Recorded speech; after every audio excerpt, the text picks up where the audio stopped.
Oh. Bismillahirrahmanirrahim. Assalamualaikum warahmatullahi taala wabarakatuh. Saya Muhammad Khairul Fahmi bin Muhammad Anifah, nama metrik 276057, ingin membentangkan pembinaan negara bangsa Malaysia. Pembinaan negara bangsa merupakan suatu matlamat utama sesebuah negara dan boleh dianggap sebagai kemuncak kejayaan bagi sesebuah negara, pentadbiran dan penduduknya. Merujuk kepada Malaysia, proses awal pembinaan negara bangsa lebih tertumpu kepada keperluan politik. Usaha-usaha secara intensif bagi mencapai matlamat mula dilaksanakan selepas peristiwa 13 Mei 1969, khususnya menerusi rancangan dasar ekonomi baru DEB. Matlamat yang lebih jelas pula hanya muncul ekoran pengenalan wawasan 2020 oleh Tun Dr. Mahathir Mohamad pada tahun 1991. Walaupun pelbagai usaha dilakukan oleh kerajaan dan pemimpin, namun unsur-unsur menghalang kebanyakan yang berakar umbikan sentimen perkauman masih mengemampungi sebahagian rakyat negara ini, termasuklah pemimpin politik yang sepatutnya berperanan sebagai role model bagi mencapai matlamat tersebut. Satu Malaysia umpamanya merupakan antara agenda di bawah kepimpinan Datuk Seri Muhammad Najib Tun Abdul Razak untuk membentuk sebuah negara yang dikongsi bersama atau dianggap sepunya.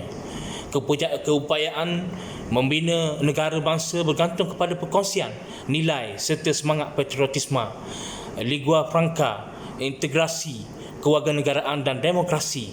Keupayaan membina sebuah negara bangsa merupakan kemuncak kejayaan sesebuah negara. Hal ini kerana tanpa perpaduan dan rasa kekitaan dalam masyarakat, pelbagai kaum akan menyebabkan berlakunya ketidakstabilan politik. Pembinaan negara bangsa bagi sesebuah negara berbilang kaum seperti di Malaysia adalah amat penting, terutama dalam era globalisasi yang membenarkan pengaliran secara bebas dan pantas bukan sahaja maklumat, modal serta manusia, tetap juga sistem nilai, budaya dan kepercayaan dalam pelbagai negara. Pembinaan negara bangsa di Malaysia, konsep dan pengertian negara bangsa. Konsep negara bangsa merupakan bangsa idaman yang diingini dijelmakan oleh sesebuah negara. Konsep negara bangsa menjurus kepada sesebuah negara yang berdaulat dengan rakyatnya hidup bersatu padu tanpa sentimen perkauman, keturunan, agama, bahasa, budaya, semangat kedaerahan yang boleh menghalang kepada pembentukan negara bangsa. Usaha ke arah pembinaan negara bangsa ini bukan mudah kerana pembentukan negara bangsa sukar berlaku melalui perancangan dan program, tetapi ia terbina hasil daripada proses mula jadi di bawah asas sejarah yang terbina sejak dahulu. Terdapat 3 takrifan tentang bangsa. Pertama, bangsa boleh dilihat dari sudut perundangan. Dalam konteks ini, konsep warga negara yang mentakrifkan bangsa Malaysia boleh terbentuk dengan 3 syarat, iaitu menjadi warga negara Malaysia, mengamal cara hidup Malaysia, berlandaskan kebudayaan Melayu dan menggunakan bahasa Malaysia sebagai bahasa harian. Kedua, pengertian bangsa boleh dihurai berlandaskan keturunan darah yang mentakrifkan manusia berdasarkan ciri biologi dan budaya yang diwarisinya. Bangsa dalam pengertian ini membawa maksud kaum, ras dan etnik. Ketiga, bangsa dirujuk sebagai satu nation yang membawa maksud komuniti politik dalam wilayah tertentu. Konsep ini diperkuatkan lagi melalui identiti sepunya seperti perkongsian wilayah bersama, perkongsian ekonomi, perkongsian masa hadapan bersama serta unsur-unsur subjektif yang dikongsi bersama merangkumi bahasa, budaya dan sastra. Menurut Tun Dr. Mahathir Mohamad 1991, iaitu mantan Perdana Menteri Malaysia, turut mentakrifkan negara bangsa dibina dan dibangunkan dengan rakyat yang menyanjung masa depan yang dikongsi bersama, berintegrasi seluruh wilayah dan kelompoknya, menikmati kehidupan bersama berasaskan kebersamaan hak dan keadilan, menumpukan taat setia dan pengabdian yang tidak berbelah bahagi terhadap bangsa dan negara mereka. Jika diteliti pernyataan Tun Dr. Mahathir ini, sesebuah negara itu diibaratkan sebagai sebuah keluarga yang setiap rakyatnya adalah ahli dalam keluarga tersebut. Sebagaimana anak-anak diberikan keadilan dan hak, rakyat dalam sebuah negara juga harus merasakan bahawa mereka diperintah secara adil dan diberikan hak masing-masing. Proses pembinaan negara bangsa.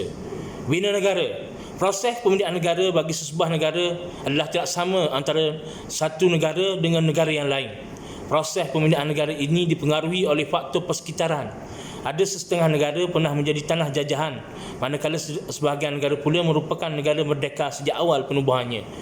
Justru itu, ada negara yang mencapai tahap perubahannya yang cepat dan ada juga yang agak lewat. Hanya selepas Perang Dunia Kedua berakhir, wajah pembinaan negara berasaskan pelbagai kaum mula tergambar. Sebelum tarikh tersebut, pembinaan negara bangsa hanya berkisar antara orang-orang Melayu sahaja.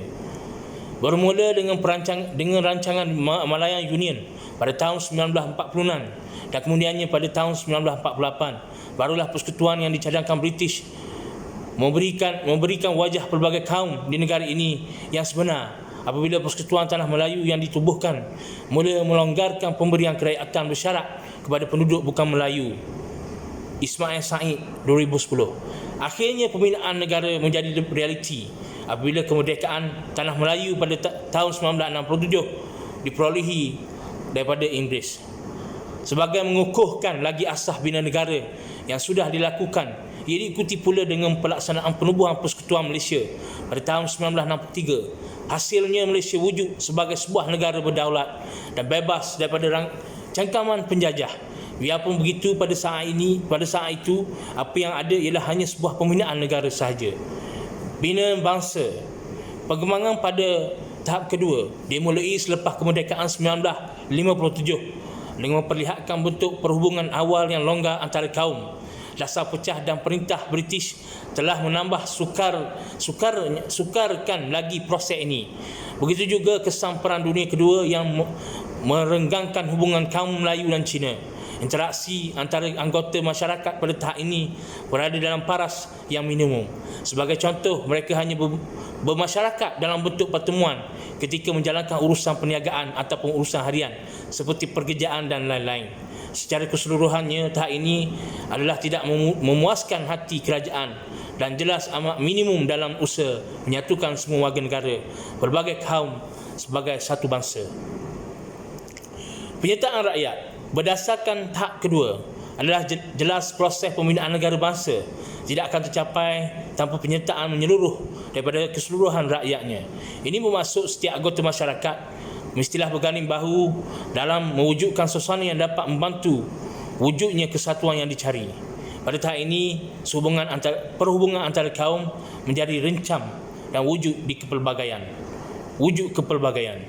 Konfrontasi dengan negara jiran Indonesia, begitu juga dengan peristiwa 13 Mei 1969 yang mewujudkan situasi saling bergantungan antara anggota masyarakat. Jurang perbezaan yang wujud antara mereka cuba dirapatkan. Nilai persamaan dan kerjasama kaum dicari serta diperluaskan sebagai usaha mewujudkan perpaduan dan integrasi nasional. Pada tahap ini, masyarakat sudah diintegrasikan ke dalam suatu bangsa yang memiliki nilai-nilai identiti yang sama dan mula membentuk sebuah negara bangsa Malaysia. Pengagihan nilai-nilai masyarakat. Proses pembinaan negara bangsa Malaysia semakin hampir menjadi kenyataan. Toleransi saling membantu dan persefahaman banyak meningkatkan tahap integrasi antara kaum di Malaysia. Biarpun begitu, tanpa usaha-usaha selanjutnya, proses mengekalkan momentum ke arah bangsa Malaysia yang satu seperti yang sedia ada akan menjadi kendur. Pengekalan yang dimaksudkan ialah memastikan rakyat berpuas hati dengan usaha yang dijalankan kerajaan dan terdapat pengagihan nilai-nilai masyarakat yang sama adil dan sama rata. Kepuasan hati anggota masyarakat itu kemudiannya diterjemahkan kepada kesediaan mereka tolong menolong, bersatu hati dan bersama mewujudkan negara bangsa Malaysia. Maksud pengagihan pula meliputi semua aspek sosial, ekonomi dan politik. Walau bagaimanapun, proses pengagihan yang adil ini tidak harus disalahertikan dan dilakukan mengikut satu cara sahaja. Pengagihan yang adil itu haruslah mengambil kira dan menimbang keadaan perkembangan negara sejak sebelum merdeka dan sehinggalah kepada hari ini. Pengertian dan konsep perlembagaan. Perlembagaan merupakan satu dokumen yang mengandungi semua susunan peraturan dan undang-undang yang dianggap penting bagi menjalankan pentadbiran dan pemerintahan sesebuah negara. Perlembagaan merupakan satu dokumen yang mengandungi semua undang-undang asas negara. Perlembagaan ini wujud hasil daripada kehendak, keadaan semasa dan diasaskan oleh kebolehan kerajaan untuk menjamin kesemua yang terkandung di dalam perlembagaan itu. Jika undang-undang yang dikanunkan tidak dapat dilaksanakan, maka perlembagaan itu tidak bermakna. Oleh yang demikian, perlembagaan mestilah dipegang teguh dan seimbang dengan hasrat yang orang ramai. Secara ringkasnya, dapat kita simpulkan bahawa perlembagaan ialah undang-undang yang mengandungi prinsip serta peraturan yang menjadi tunjang kepada pembentukan kerajaan dan juga menjadi panduan kerajaan untuk melaksanakan dasar dan mentadbir negara.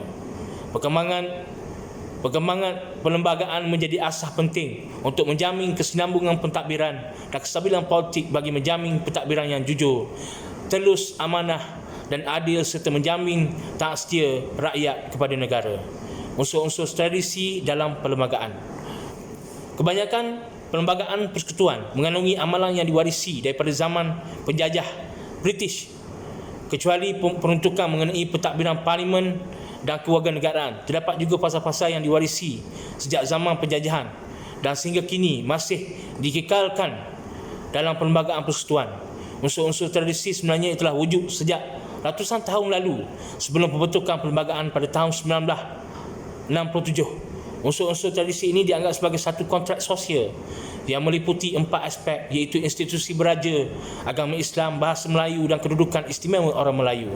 Keempat-empat unsur tradisi ini diserap sebagai sebahagian kandungan penting dalam perlembagaan persekutuan. Ia berperanan menstabilkan sistem politik negara dan menjamin kesejahteraan rakyat. Seorang Jarir Reid membuat laporan yang menekankan bahawa betapa pentingnya perlembagaan yang mengambil kira faktor-faktor sejarah, tradisi, ekonomi dan sosial yang wujud sebelum tahun 1957.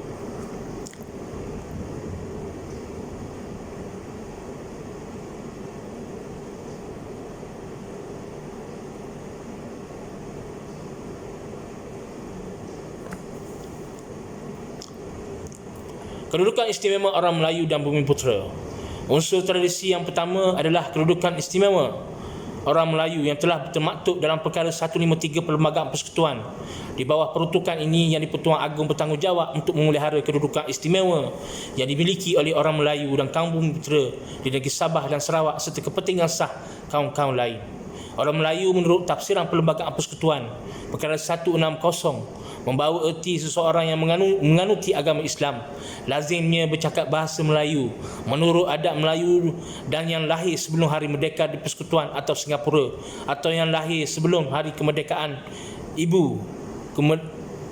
hari merdeka dan ibu atau bapanya telah lahir di Persekutuan atau di Singapura, atau yang pada hari merdeka berdomisil di Persekutuan atau di Singapura, atau ialah zuriat seseorang yang demikian. Bumiputera Sabah dan Sarawak pula ialah di Sarawak di mana-mana kaum suku asli, iaitu Bukitan, Bidayuh, Dusun, Dayak Laut, Dayak Darak, Kadazan, Kelabit, Kayang, Kenyah, Kanjang, Lugat, Lisum, Melayu, Malanau, Murut, Penan, Sian, Tagal, Tabun dan Ukip, atau dia berketurunan campuran daripada kaum tersebut. Di Sabah, anak atau cucu kepada seseorang daripada suatu kaum asli Sabah dan dia telah dilahirkan di Sabah. Menurut Wu Min Aung 1981, dalam Perlembagaan Persekutuan, hak-hak orang Melayu dan Bumiputera di Sabah dan Sarawak ada dinyatakan dalam perkara 153. Hak istimewa orang Melayu dan Bumiputera meliputi bidang perkhidmatan awam perkara 153 kurungan 2, 3 dan 4, bidang ekonomi perkara 153 kurungan 6 dan bidang pelajaran perkara 153 kurungan 2, 3 dan 4. Selain itu, kedudukan istimewa orang Melayu dan Bumiputera yang lain juga terdapat dalam peruntukan perkara 89 dan 90, iaitu berhubung dengan tanah rizak Melayu dan perkara 8 kurungan 5 kurungan F berkenaan kemasukan orang Melayu dan regimen askar Melayu dengan pengecualian orang bukan Melayu sebagaimana dikuatkuasakan. Hak-hak ini tidak boleh dipertikaikan dan ia dilindungi di bawah Akta Hasutan 1948, pindaan 1971. Bahasa Melayu sebagai bahasa kebangsaan. Unsur tradisi seterusnya yang disentuh dalam Perlembagaan Persekutuan Tanah Melayu 1957 melalui perkara 152 adalah bahasa Melayu, merupakan bahasa kebangsaan. Dalam pasal tersebut telah disebut bahawa bahasa kebangsaan adalah bahasa Melayu dan akan kekal seperti itu, seperti yang diperuntukkan oleh Parlimen dengan peruntukan bahawa kurungan A tidak ada bahawa A tidak ada seseorang pun yang akan dihalang dari menggunakan kecuali hal-hal rasmi atau mengajar atau mempelajari bahasa-bahasa lain, dan B, tidak ada sebarang peruntukan dalam pasal ini yang boleh mengganggu hak kerajaan persekutuan atau sebarang kerajaan negeri untuk memelihara dan memperkembangkan dan pengkajian bahasa komuniti lain. Agama Islam sebagai agama rasmi. Agama Islam menjadi agama anutan orang Melayu sejak lebih 600 tahun lalu. Walaupun dijajah oleh 3 kuasa asing iaitu Portugis, Belanda dan British, orang Melayu masih kuat berpegang kepada ajaran Islam. Selepas merdeka, kedudukan agama Islam terus dipelihara dan menjadi agama rasmi persekutuan. Namun agama-agama lain masih boleh diamalkan dengan bebas dalam mana-mana bahagian persekutuan. Ini telah dijelaskan dalam perkara 3 bahawa agama Islam ialah agama rasmi bagi persekutuan, tetapi agama-agama lain boleh diamalkan dengan bebas. Selarah dengan kedudukan Islam sebagai agama rasmi persekutuan, kerajaan pusat diberi kuasa untuk membelanjakan wang bagi tujuan pentadbiran agama Islam dan undang-undang syariah. Pemerintahan beraja. Sebelum kedatangan penjajah, negeri-negeri Melayu telah berabad-abad amalkan sistem pemerintahan beraja.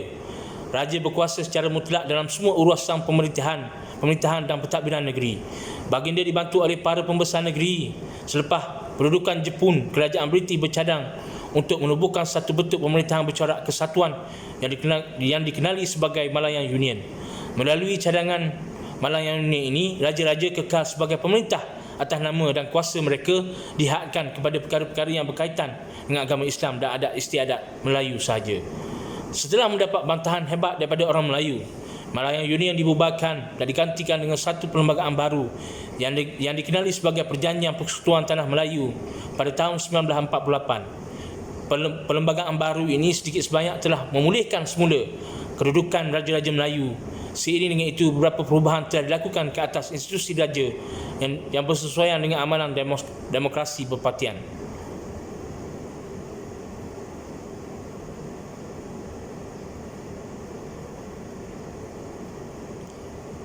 Sosioekonomi antara budaya etnik. Dasar pecah perintah dilaksanakan oleh British telah meninggalkan kesan negatif kepada negara.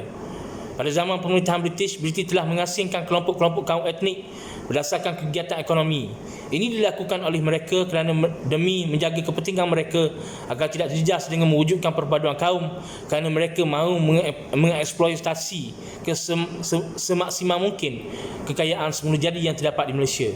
Justru itu mereka telah menetapkan status dan peranan yang berbeza bagi setiap kaum.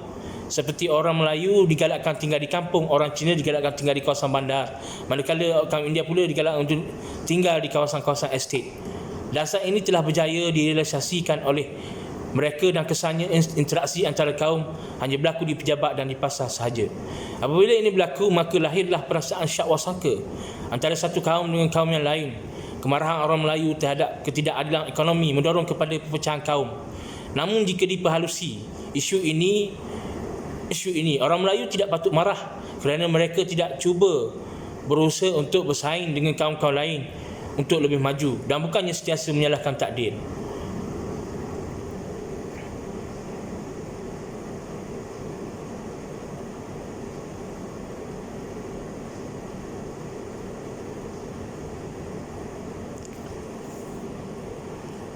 Dasar-dasar kerajaan ke arah perpaduan masyarakat majmuk di Malaysia. Dasar pendidikan kebangsaan. Dasar pendidikan kebangsaan adalah hasil daripada Akta Pelajaran 1961 yang berdasarkan syur Laporan Razak 1956 dan Laporan Rahman Talib 1960 telah dimaktub dalam Ordinan Pendidikan 1957 Pada amnya, dasar ini bertujuan untuk membantu menyatu padukan rakyat Malaysia yang berbilang bangsa dan kaum melalui satu sistem pendidikan yang menitik beratkan penggunaan bahasa Melayu dalam pembelajaran bahasa Melayu dijadikan bahasa pengantar yang utama serta berasaskan kurikulum, peperiksaan dan kegiatan kurikulum yang sama. Antara langkah yang telah diambil ialah bahasa Inggeris diwajibkan di semua sekolah rendah. Selain itu, bahasa Melayu dan Inggeris diwajibkan di semua sekolah peringkat menengah. Kurikulum yang sedia dan disediakan juga mempunyai sukatan pelajaran yang sama. Aktiviti kurikulum yang dapat memupuk disiplin dan perpaduan juga digalakkan. Dasar pendidikan ini penting bagi memupuk perpaduan, terutamanya langkah yang menjadikan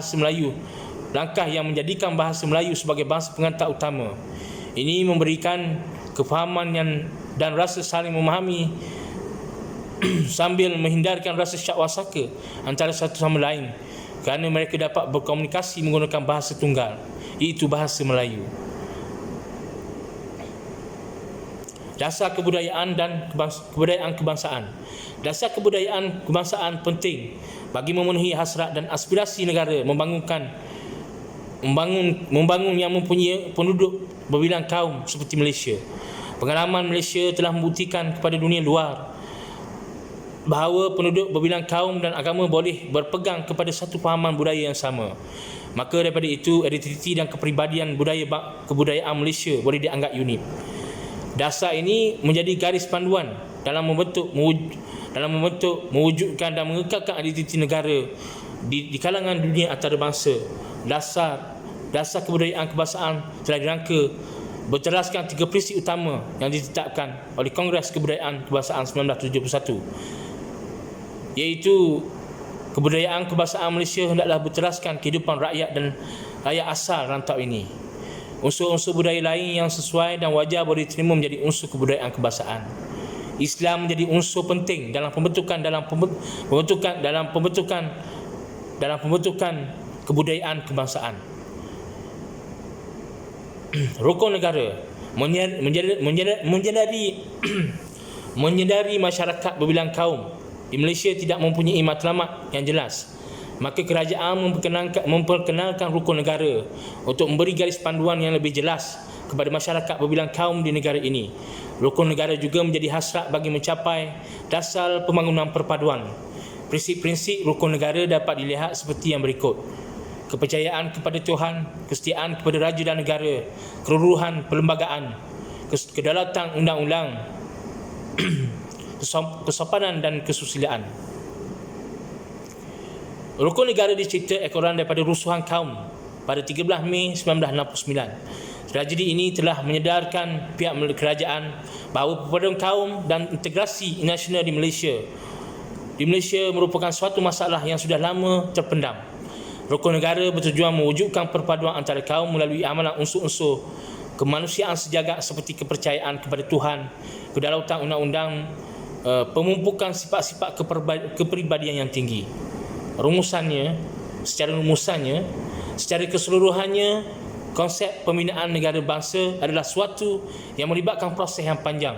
Namun begitu, walaupun ia merupakan proses yang sukar, pembinaan negara bangsa amat penting dalam sebuah negara masyarakat majmuk seperti di Malaysia.